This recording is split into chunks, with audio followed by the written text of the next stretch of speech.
A day in my life here in countryside of Bukidnon. Hello sa inyo!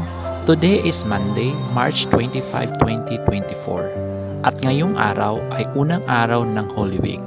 Today is Lunes Santo. Ngayong araw ay busy day. Maliban sa trabaho na ginagawa ko araw-araw, dapat laging may puwang ang Diyos sa aking puso na bigyan ng oras. Nandito ako ngayon sa Barangay Laligan ng Valencia, Bukidnon. Dito sa kanilang Cathedral Church. Mag-a-attend ako ng pagpupulong tungo sa pag-unlad ng sarili sa pakikinig ng salita ng Diyos. Ang speaker ngayon ay nagmula sa Cagayan de Oro City, si Sister Cecil. Ang aming pagpupulong ay nagsimula ng 9 a.m. in the morning. May break time para sa lunch din. Madami-dami din ang nag-attend ng pagpupulong na ito, especially sa mga readers at yung gustong maging apostoles ngayong darating na Huwebes Santo at Biyernes Santo. Ako ay nabilang sa tagabasa. First time kong sumali sa ganitong uri ng activities ng simbahan.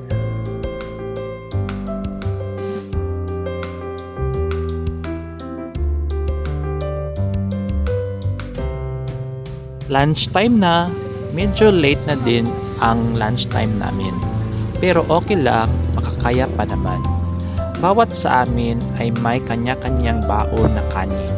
At ang aming president ng aming simbahan ay nag-provide ng ulam para sa lahat ng member ng Team Purok Size. Medyo mainit ang panahon ngayon pero kakayanin para sa Diyos. As you can see, I wear white shirt at ang lower ko naman ay gray pants.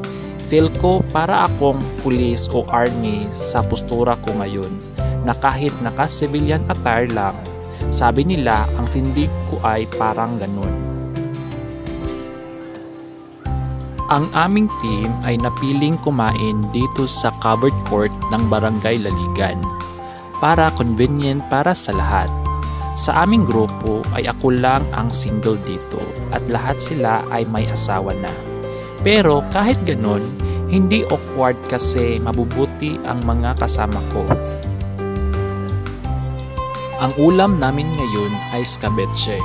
Sa totoo lang, mas prefer ko ang isda kaysa sa mga karne tulad ng baboy, manok o beef.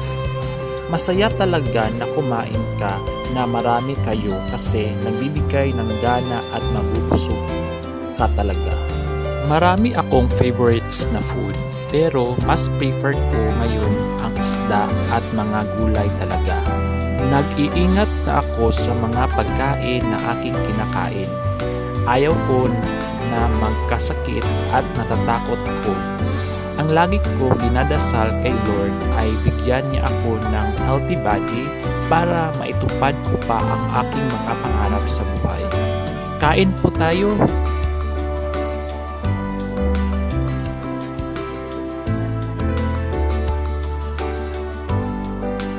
Pagkatapos naming kumain ay balik agad sa simbahan para ipagpatuloy ang pagpupulong na ito.